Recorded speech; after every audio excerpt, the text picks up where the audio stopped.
Innovar con B de Bar. El podcast de Spitec, el parque científico y tecnológico de la Universidad Jaume I, con Juan Antonio Bertolín.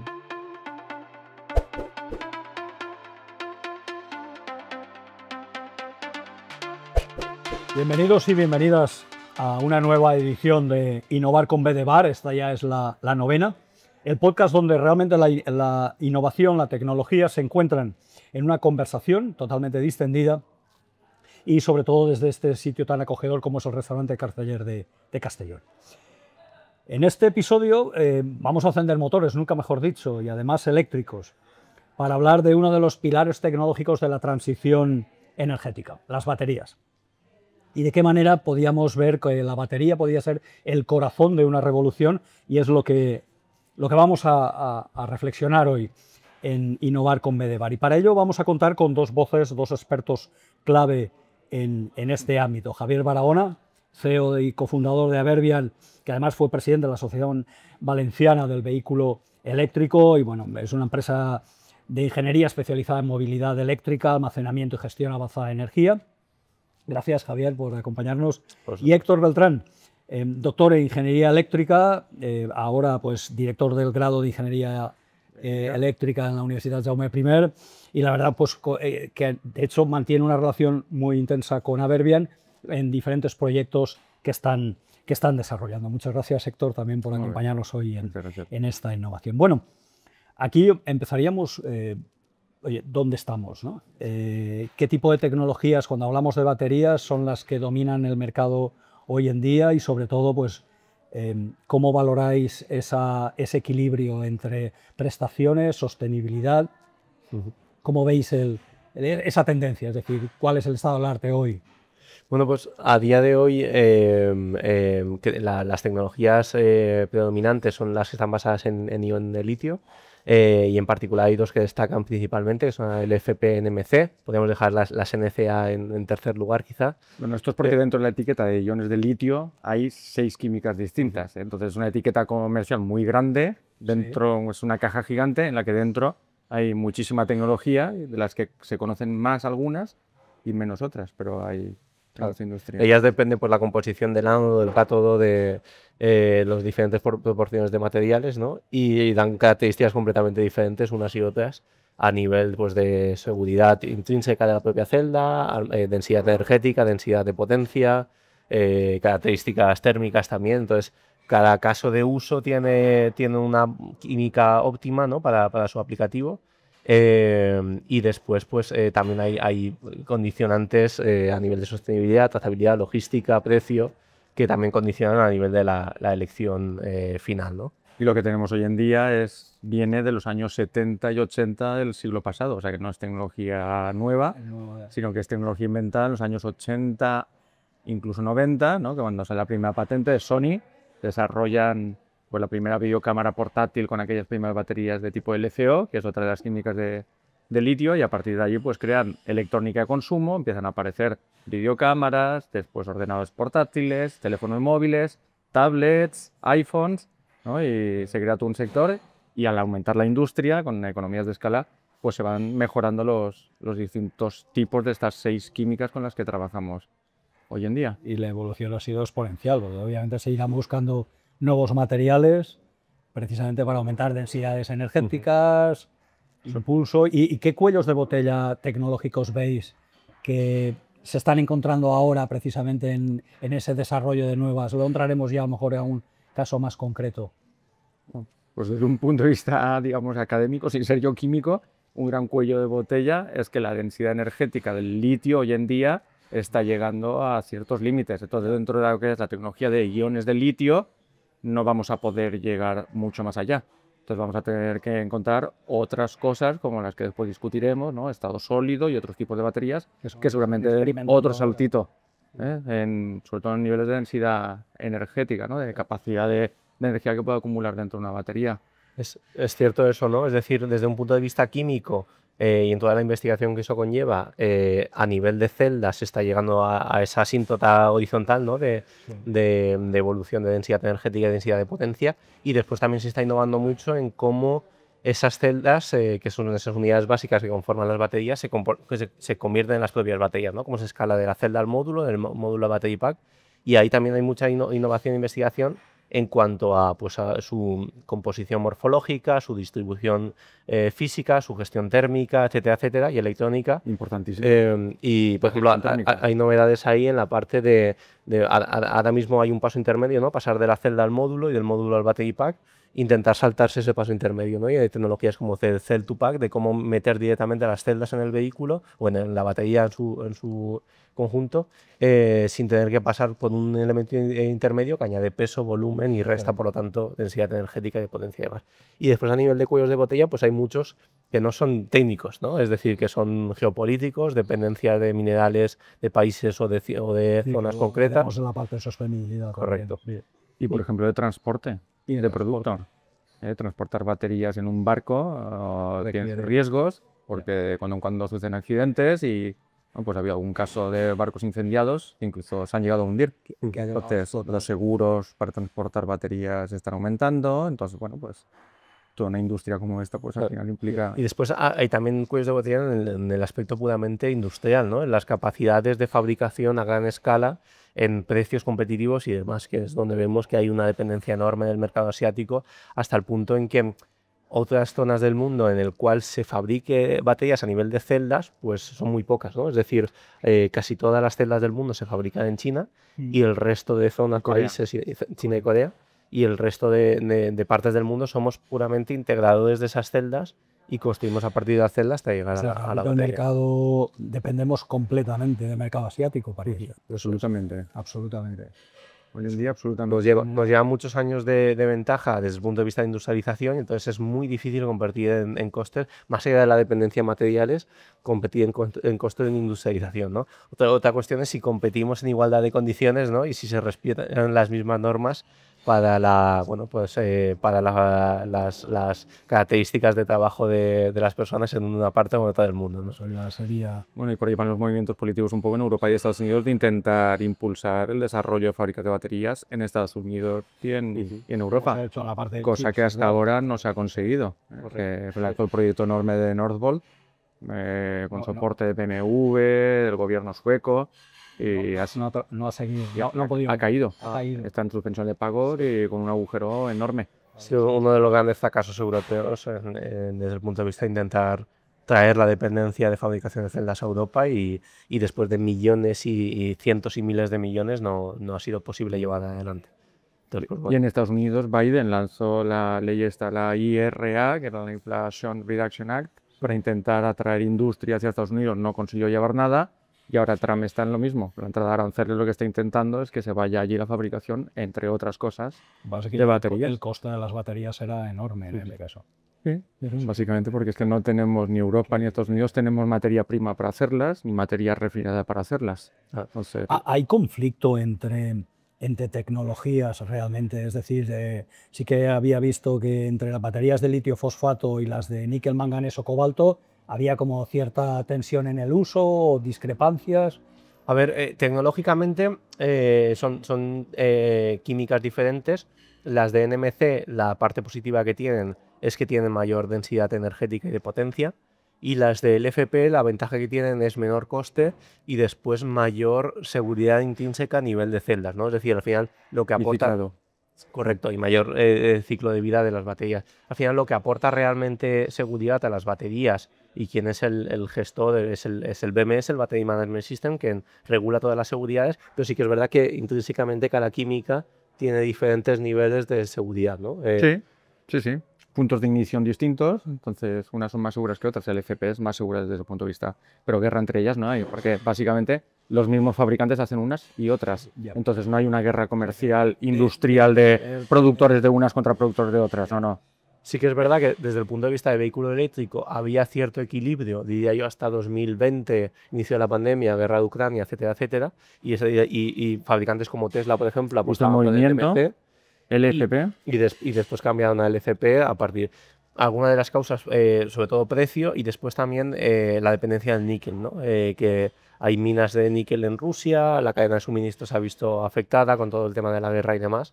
Entonces, más allá de temas técnicos, pues muchas veces vamos a temas de cadena de suministro, de precio, de logística. Sí, precio principalmente. Aquí no hay románticos en este sector. Aquí lo que hay es gente que quiere ganar dinero. Entonces, el FP se ha demostrado más barata que NMC o NCA, que son las dos que se venían utilizando en vehículo eléctrico. Entonces, el mercado chino se está cubriendo prácticamente 80-90% con el FP.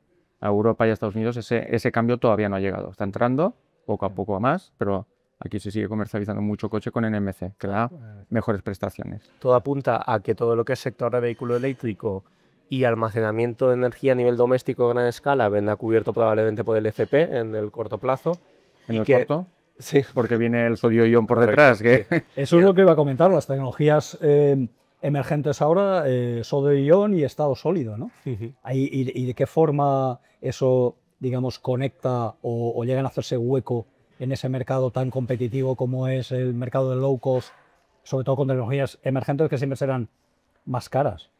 El tema es que no va a haber tal competición, creo yo, porque es que necesitamos tanto almacenamiento para hacer la transición energética que todo lo que llegue va a ser bienvenido. Entonces hay nichos de mercado para todo el mundo. Todo el que entra a un precio competitivo y con unas características técnicas medianamente buenas va a tener su nicho de mercado.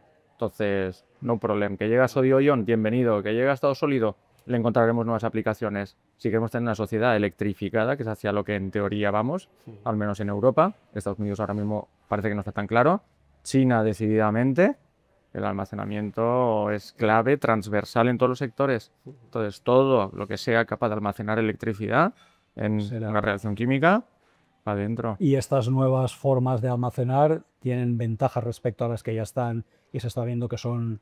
Sí, sodio-ion, por ejemplo, precio. Materiales más baratos. Y de la parte de... bien, tiene problemas de densidad energética hasta ahora, pero poco a poco, pues CATL, que es el principal fabricante de baterías de iones de litio, está invirtiendo en sodio-ion y está sacando modelos con buenas mayor densidad cercanas a las LFP. Y después hay otra empresa, HINA, HINA, también China, que también está empezando a comercializar baterías de sodio-ion, tanto en vehículos como a nivel estacionario. Venía hace unos días una instalación de 200 megavatios de HINA con baterías de sodio-ion en China. O sea que ya no estamos hablando de una cosita pequeña, estamos hablando de una instalación de baterías gigantesca como cualquier otra equivalente en litio-ion. O sea que el sodio-ion está mucho más cerca a lo mejor de lo que nos pensamos. ¿no? Y todo lo que son baterías de estado sólido o semisólido, pues al final mejora enormemente prestaciones, ¿no? Se habla de que se puede duplicar incluso más la densidad energética. Teóricamente, multiplicar por hasta 10. Lo que pasa es que después eso es la teoría, después eso hay que llevarlo. Entonces, ahora estamos en etapas de empujar esos TRLs hacia arriba y de llevarlos a etapas industriales donde el caso técnico-económico tenga sentido, ¿no? Igual que las de litio-aire, que sería otra tecnología, que las baterías de electrodo poroso que se llaman, que funcionan con aire, absorben aire y oxidan un metal, existen. Los sonotones, por ejemplo, funcionan con celdas de litio-aire, pero son, o zinc-aire, no sé qué metal utilizan, pero son celdas que se llaman primarias de un solo uso. Se descargan y después hay que cambiarla. No se consigue hacerlas recargables, pero se está en ello. Si se consigue que las litio-aire, zinc-aire, aluminio-aire sean recargables, teóricamente la densidad energética de estas celdas puede multiplicar por 80 lo que tenemos. No llegaremos a 80 nunca, pero solo con que consigamos multiplicar por 4 la densidad actual, sería suficiente. Pues a lo mejor podemos hacer aviones eléctricos, cosa que con litio-ion es más complicado. No podemos. Es más complicado. Siempre que hablamos de baterías, pensamos en el vehículo eléctrico. Y más ahora que tampoco parece que haya, digamos, penetrado en exceso en Europa, sobre todo porque ya hay ciertas reticencias y de toda la política de dejamos todo el combustible basado en carbono a baterías eléctricas, parece que no ha sido la respuesta que... Pero aparte de los vehículos eléctricos, aplicaciones domésticas, claro, o segundas vidas, ¿no? ¿Qué otras aplicaciones podríamos pensar de las baterías como se están diseñando ahora dentro de...? Yo creo que hay muchas vías ahí, es decir, hablamos de electrificación del transporte de automoción, pero es una de las vías, quiero decir, al final hay muchos más medios de transporte, ¿no?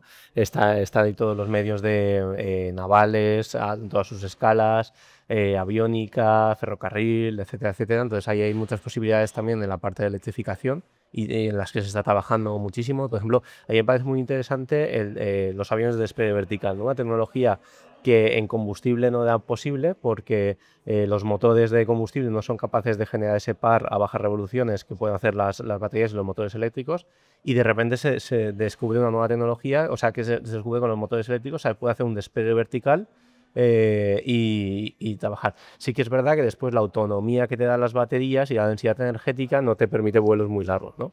Pero te permite casos de uso concretos para despegue vertical, por ejemplo, desde un barco o desde una aplicación donde no tienes una vista de despegue muy, muy interesante, ¿no? Eso por la parte de electrificación de transporte, quedarían bastantes puntos más. Que sería un mercado gigantesco, solo eso. Pensamos en vehículo, tenemos 1.200 millones de coches en el mundo, más otros 600 millones de furgonetas, camiones y tal. O sea, solo sustituir eso es un reto gigantesco y bueno, y sería un logro brutal. Casos que, según los casos de uso, pues el encaje de las baterías pues es más perfecto o menos, ¿no? Es decir, todo lo que es movilidad ligera, motos, patinetes, etcétera, tiene un sentido evidente poner las baterías. Con la tecnología actual. Con la tecnología actual. En automoción, en el 90 y pico % de los casos de uso, también. Pero claro, cuando vamos escalando un poco más eso, sí que se ven autobuses eléctricos, se ven camiones eléctricos, pero tienen problemas de autonomía importantes. Entonces ahí es donde cobra sentido hibridar con otro tipo de tecnologías, como puede ser hidrógeno, pila de hidrógeno o similar, ¿no? O combustibles menos dañinos para el... O sistemas de carga más rápido. Correcto. Esa es otra de las vías de... Ya sí que estaban comentando en prensa que ya se estaban abriendo puntos de carga rápida, porque o sea, 3 horas cargando un coche o un vehículo en general no es cómodo, por eso su autonomía, quieras o no. Es que hay un problema más, digamos, social de la adopción del coche eléctrico, porque el usuario quiere tener una experiencia equivalente a la que tiene de combustión, ¿no? Entonces, ¿qué pasa? Que eso técnicamente se está acercando a velocidades de carga que lo permiten, pero también provoca un deterioro más rápido de las baterías, ¿no? Entonces, pero también es verdad que el caso de uso en el cual necesitas una recarga tan rápida no es tan abundante, es decir, absoluto. Cualquiera... Es más una si te necesidad bien, puedes hacerlo perfectamente. Claro, que nos autoasignamos que una realidad. La costumbre de me he quedado en reserva, voy y cargo, que no es el caso. Claro. Es decir, tú ten en cuenta que cuando tienes un vehículo eléctrico, tienes un cargador en tu casa de 1, 2, 3, 5 kilovatios y con eso tienes autonomía, cargando simplemente de noche, autonomía de sobra para cualquier trayecto habitual en el día a día, ¿no? Incluso si te tienes que desplazar de provincia o similar, vamos, tienes autonomía de sobra, ¿no? Entonces, electrificación de transporte, hay una vía enorme brutal, en todas sus variantes. Claro, brutal. Y después solo con eso nos comemos gran parte de los recursos mineros que hay en el planeta para hacer esas baterías. Claro. O sea, que esa es la... Es que la dependencia del petróleo en todo lo que se llama en transporte es un porcentaje enorme, más allá de todo lo que es centrales de ciclo combinado y demás, y uso del petróleo para generar energía y demás. Todo lo que es transporte es un porcentaje enorme, enorme. Pero ahí, antes has mencionado, ¿no? La cantidad de recursos del planeta. Cuando hablamos de petróleo, pues hay bolsas todavía por explotar, donde ya al principio se decía vamos a dejar de seguir extrayendo petróleo y vamos a centrarnos en energías renovables. Al encontrar nuevos yacimientos, pues claro, en el caso de la tecnología, de los componentes para las baterías, de alguna forma, claro, no hay tanta abundancia en el planeta. Bueno, estamos hablando de litio, estamos hablando de cobalto, de níquel, pero también de aluminio, de cobre. Con lo cual, claro, aquí entramos y casi en el siguiente punto de materiales críticos para poder hacer baterías. El impacto de sostenibilidad y después lo que hay ahí, porque si empezamos a depender muchísimo de las baterías para los vehículos y para cualquier tipo de transporte, y luego resulta que las minas de ese tipo de materiales cada vez pues son más escasas o más difíciles de encontrar, llegará un momento en que habremos pasado a un entorno totalmente eléctrico y luego no habrá material para... Por eso es importante desarrollar las baterías de iones de sodio, las de estado sólido, las de sulfuro de litio, todo lo que venga detrás. Solo con iones de litio no conseguiremos electrificar la sociedad. No nos da, porque hay aplicaciones que no las resolvemos. Claro. De hecho, hay incluso noticias que van surgiendo sobre esa forma de explotar ese tipo de elementos críticos, ¿no? Pues las minas de la República Democrática del Congo con el cobalto, las extracciones en Filipinas o en Indonesia con el níquel, o incluso el triángulo famoso de Chile, Bolivia, Argentina con el tema del litio, que debajo de una salera han encontrado unas minas que no se sabe muy bien tampoco, bueno, al menos no ha trascendido lo que pueden durar o no. Pero claro, eso supondría poner patas abajo el planeta completo solo para construir baterías. Eso tiene que tener un límite, ¿no? Bueno, pues al final es un balance, ¿no? De dónde queremos ir como sociedad, qué queremos lograr. Aquí nada sale gratis. Vivir implica emitir. Pero sí que veis que las tecnologías que intenten compensar, antes lo comentabas, diferentes tipos de tecnologías que utilicen componentes más económicos y más abundantes, ¿no? Sí, pero desarrollar baterías y desarrollar una industria no es inocuo a nivel del planeta. Todo contamina y no es fácil evaluar qué contamina más. De hecho, los primeros estudios que parece que han aparecido sobre el ciclo de vida de producto, huella de carbono de un vehículo eléctrico, ahora mismo lo poco que hay parece indicar que fabricar un vehículo eléctrico tiene más impacto que fabricar un coche gasolina o diésel. Después, si ese vehículo funciona con electricidad verde, generada con renovables, digamos que compensamos y a lo largo de la vida del vehículo salimos ganando. Pero si ese vehículo se carga con la electricidad europea, que hay mucho gas, hay mucho carbón, entonces estamos sustituyendo una industria por otra para tener un balance global de emisiones de CO2 muy parecido y que no sea peor. Discutible. Sí, yo no sería tan negativo quizás No, ahí por eso estamos en la valoración. Sí que es verdad que es un debate que no es fácil porque tampoco es fácil de evaluar. Sí. Entonces los números ahí son muy discutibles. Depende de quién te opine, te puede hacer unos balances. Sí que es verdad que no podemos ser hipócritas en el sentido de, oye, vamos a descarbonizar todo el transporte y no tener dependencia del petróleo de la gasolina para alimentar nuestros vehículos, pero un porcentaje muy elevado de las fuentes energéticas que alimentan nuestro mix energético viene de recursos. Eso no tiene ningún sentido, ¿no? Entonces tiene que venir de la mano electrificación del transporte con penetración de energías renovables, ¿no? Y eso es algo que en España creo que estamos cumpliendo bastante bien. Con los riesgos que eso implica. Con los riesgos que si queréis después discutimos. Entonces, sí, es verdad, hay que valorar toda la huella de carbono en su conjunto y después, desde luego, tenemos herramientas y palancas para reducirla al máximo, ¿no? Una que me parece muy importante es la parte de ecodiseño, ¿no? Es decir, pensar en la circularidad del producto, de cualquier producto, de la batería, del vehículo, etcétera, etcétera, desde su diseño. Es decir, pensar cuando diseñas en algo en que sea fácilmente desmontable, que las materias primas sean fácilmente separables después y reutilizables, ¿no? Correcto. Por eso reduce la huella muchísimo. Si el producto de la batería, los metales que hay dentro, después del primer uso, después dar otro reaprovechamiento, entonces se reduce mucho. Tenemos esa economía circular de baterías. ¿Qué pasa? Que, por ejemplo, las primeras baterías que se fabricaron, los Nissan Leaf o en los primeros vehículos, etcétera, no estaban pensados para ser reciclados, reutilizados, etcétera, etcétera. Entonces, son muy difíciles de desensamblar, es muy difícil extraer las materias primas de su interior y provocan pues una logística complicada en la parte de circularidad, ¿no? O sea, primer paso, ecodiseño. Segundo paso, segunda vida de baterías, es decir, algo de lo que llevamos hablando mucho tiempo es eso. Las baterías dentro de un vehículo eléctrico tienen un uso intensivo y tienen un uso en el cual se le exige muchísimo, pero en otras aplicaciones menos exigentes, como aplicaciones estacionarias, almacenamiento de energía de fuentes renovables, etcétera, etcétera, pueden tener una vida útil mucho más larga. Entonces, aprovechar la primera vida en vehículo eléctrico, la segunda vida en aplicaciones estacionarias y después toda la parte de reutilización, reciclaje y demás, ¿no? Hay una importancia muy, muy grande en la parte normativa puramente, es decir, no se puede perder la trazabilidad de la vida de las baterías, no pueden desaparecer una vez acaba su vida útil y nadie preguntarse dónde van y dónde están contaminando. Correcto, sí. No pueden ir allí tiradas y como un residuo más. Entonces, a nivel normativo, tiene que estar muy regulado, tiene que haber responsabilidades desde el punto de vista del productor. Y la Unión Europea está en ello. Sí, está generando. Correcto. Hay iniciativas con el pasaporte de baterías y otras relacionadas.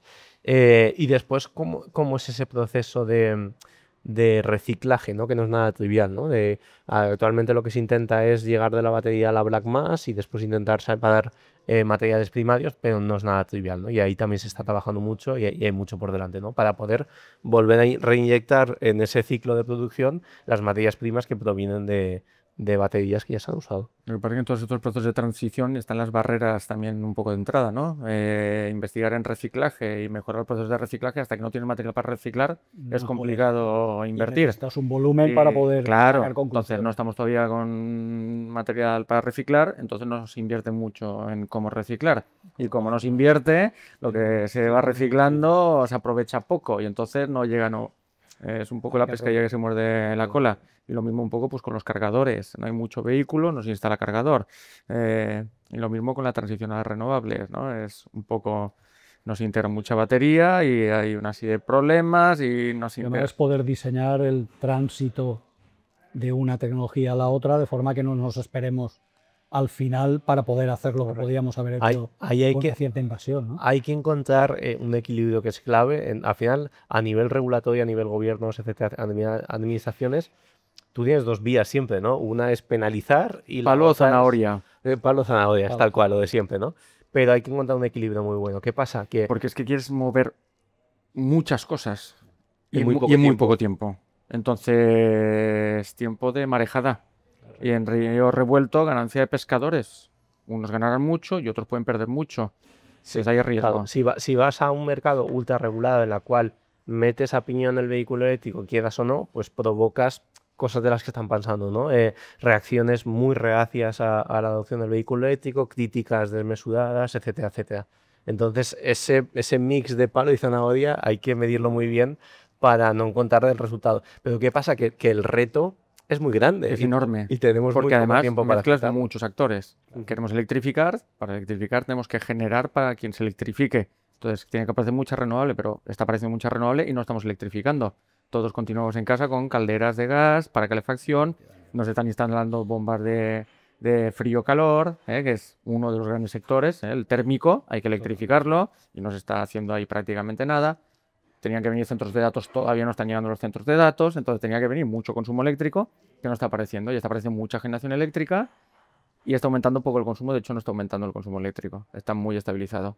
Entonces ahí nos encontramos otro nuevo desequilibrio a nivel del sistema eléctrico. Tensión a la hora de... Sí, de la que ya hemos visto las primeras consecuencias. Bueno, sí, hace poco un apagón tremendo, ¿no? ¿Qué conclusiones habéis sacado de...? Sí, son compartibles. Bueno... Todavía no hay nada concluyente, oficial, etcétera, etcétera, ¿no? Pero sí que hay muchas teorías. Al final, una de las premisas que tenemos que tener claras es que hay un equilibrio, digamos, constante en la red eléctrica entre producción y consumo, ¿no? Y eso es una máxima que a nivel de segundo, de milisegundo, se tiene que cumplir. Imagina que todo lo que se está produciendo y que se está consumiendo en España, por centrarlo en una zona geográfica, en un momento dado tiene que ser igual, y eso es un reto importantísimo, ¿no? Entonces, ¿qué pasa? Que originalmente teníamos mecanismos para compensar esos desbalances entre producción y demanda, y métodos de generación de energía más síncronos, y que las renovables de por sí no lo son, ¿no? No tienen capacidad. Hoy en día no lo son porque no hemos querido que lo sean. Ese es el problema. Es un tema más. Es un tema también económico. Geopolítico, económico. Es decir, toda la vida el mensaje técnico ha sido renovable sí, pero con control, con inercia sintética, con baterías, con generación distribuida. Pero eso implica que el que implanta una renovable a lo mejor reduce ingresos. Su caso económico se ve perjudicado, correcto. O es más complejo. Y entonces no es tan fácil conseguir financiación para los proyectos. ¿Habéis visto que se haya notado un hype después del apagón con el tema de las baterías de segunda vida, en casa quiero tenerlo todo electrificado por si acaso? Claro. Se tiene que haber notado. Sí, desde luego. Al final yo esto lo veo un poco como ¿cómo es la ley, el equilibrio de Nash? De que al final si todos buscamos el beneficio propio y el beneficio común, estamos aportando a la red eléctrica, ¿no? Entonces, si cada uno de nosotros intentamos que a nivel local, a nivel doméstico, a nivel de microgrids, a nivel de centros de transformación, a nivel de distribución tal, que haya un equilibrio estable de la red, eso apoya a la propia red eléctrica, ¿no? Entonces, si nosotros desarrollamos a nivel local, a nivel doméstico, que tengamos baterías, sistemas de backup, etcétera, etcétera, pues de alguna forma también estamos ayudando a la propia red eléctrica a que sume estabilidad, ¿no? Sí, lo que pasa es que somos hormiguitas, desde las casas somos hormiguitas, y lo que parece que se ha demostrado es que también, tal como se está gestionando el mercado eléctrico, que no la gestión de red que es red eléctrica, sino el mercado eléctrico lo lleva OMIE, igual tienen que replantearse cosas de cómo se genera el precio de la electricidad, las subastas, porque en muchas horas la gestión de red está siendo muy condicionada por la subasta de generación de conformación del precio. Entonces, se están cerrando unos proveedores o unos generadores cada hora que después no pueden generar por lo que se llaman restricciones técnicas. Entonces, permanentemente está teniendo que corregir red eléctrica a OMIE, y ahí se están generando unas tensiones de gestión que no son fáciles siempre de ¿Cómo veis futuro en resolver. 10 años en este sector? ¿O cómo os gusta? A ver, una es cómo lo veis y cómo os gustaría que fuera en 10 años. Bueno, en 10 años, en teoría, en Europa no se puede comprar un coche gasolina. Yo tengo mis dudas. Yo tengo mis dudas de que en 2035, de hecho ya ha habido un amago, ¿no? De posponerlo a 2037 y posiblemente se alargará algo más. Es lo que yo pienso, que no tengamos 100% venta de vehículo eléctrico, porque en Europa va a costar. Y yo creo que China va muy por delante nuestro. Y debemos ir hacia ahí. El objetivo debe ser ese. Yo estoy convencido de que debemos intentar electrificar y ir hacia ahí, pero va. Y en ese camino la relación ciencia-empresa es fundamental, ¿no? Claro. Con lo cual, ¿cómo valoráis esa colaboración? Ese es el kit de la cuestión. Sí. Entre cómo la ciencia realmente puede aportar en este camino, cómo la empresa debería adoptar lo que la ciencia le proponga y cómo la ciencia se adapta a esas necesidades empresariales. Luego es un camino bidireccional y simbiótico, ¿no? La ciencia, las universidades, los investigadores son como En vuestro caso es un ejemplo. Sí, como el que va por la selva con el machete abriendo camino de la nada, ¿no? Y descubriendo. Entonces es importante que vaya siempre por delante abriendo ese camino a las empresas. Es importante que la distancia entre el camino que va abriendo y las empresas no sea muy grande, porque si no, o que vaya en líneas diferentes de las necesidades reales del mercado. Pero siempre que sea así, que vayan un poquito por delante la parte de investigación y las empresas vayamos detrás captando, y que esa línea de comunicación sea directa, proactiva, dinámica, que las empresas puedan absorber todo ese conocimiento y puedan dar feedback a los centros de investigación de conocimiento y demás para indicarles, oye, necesitamos avanzar en esta línea, ¿no? Es fundamental, claro. la colaboración, porque somos perfiles muy diferentes, ¿no? Al final, la estructura empresarial que tenemos aquí no es de grandísimas multinacionales del sector, prácticamente ningún sector. Pero entonces, como somos más bien medianas, pequeñas empresas, apoyarse en el mundo académico, pues yo creo que es fundamental. Y a nivel personal es que el tipo de persona que trabaja en las universidades es un perfil, y la gente que tiene la capacidad de hacer lo que hace Javi, pues es otro perfil totalmente. Lleváis ya muchos años Es colaborando. colaboración bastante, sí. Bastante. Héctor y yo personalmente más de lo que podías pensar. Porque Héctor, y esto así en petit comité, conmigo ha estado en todos mis momentos vitales, decisivos, personales, profesionales y demás. Yo recuerdo, es lo que comentaban hace mucho, con 18 años cuando iba a entrar en la universidad, estaba Héctor impartiendo la formación del grado de Ingeniería Industriales de la UGI, y cómo te daba la posibilidad de hacer un doble diploma además. Y recuerdo muy bien cómo a mí y a mis padres nos convenció Héctor de acabar haciendo Ingeniería Industrial en la UGI y de optar a ese doble diploma. Y después, bueno, pues siempre hemos estado ligados, ¿no? Fue mi tutor de TFG, mi tutor de TFM, me acompañó a mi primera experiencia profesional y las primeras prácticas en la empresa que hice. Y después ha sido muy bonito cerrar el círculo, ¿no? Desde el momento en que nosotros, David y yo, construimos Aberbian, pues el poder contar además unas ayudas de la comunidad de la Generalitat Valenciana que permiten a doctores que hagan una estancia de empresa y que hagan transferencia tecnológica e investiguen, ¿no? Entonces nosotros hemos tenido la suerte de contar con Héctor y con Emilio, y bueno, cerrar el círculo y disfrutar un montón de... Para nosotros pues un gustazo, claro, poder colaborar con exalumnos, ¿no? Y tenéis todavía camino por delante. Sí. Desde luego, sí. Las líneas no se acaban. Aquí... Sí, de hecho nosotros eso, cada vez que lanzamos un proyecto de I+D, siempre contamos tanto con las reflexiones que podamos sacar de la UGI, en particular del grupo de investigación de Héctor, y es que trabajamos tanto baterías, ¿no? Como después integración de esas baterías en red, ¿no? Que tenemos desde el grupo de investigación tenemos algún proyecto del Plan Nacional de Investigación, entonces es una de las líneas que de Aberbian pues también tocan y intentan entrar. Genial. Bueno, pues así concluimos este nuevo episodio de Innovar con B de Bar. La verdad es que la conversación podríamos estar mucho más y vamos a seguir hablando, por supuesto.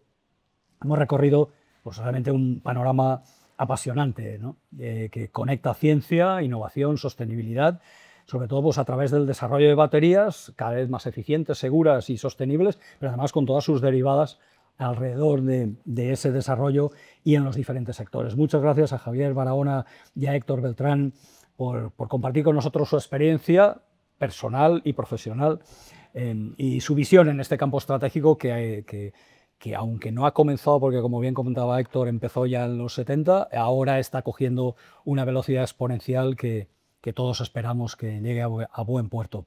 Y a todos y a todas los oyentes y las oyentes, pues gracias por acompañarnos una vez más. Os animamos a seguir explorando pues, con nosotros los avances tecnológicos que vamos trayendo y compartiendo con vosotros en Innovar con B de Bar. No os olvidéis suscribiros al podcast, tanto en Spotify como en iVoox, y seguirnos en nuestras redes en YouTube para no perderos, por supuesto, ningún episodio. Hoy nos despedimos por hoy, pero el futuro eléctrico nos espera en un próximo Innovar. Hasta entonces, salud y hasta el próximo episodio.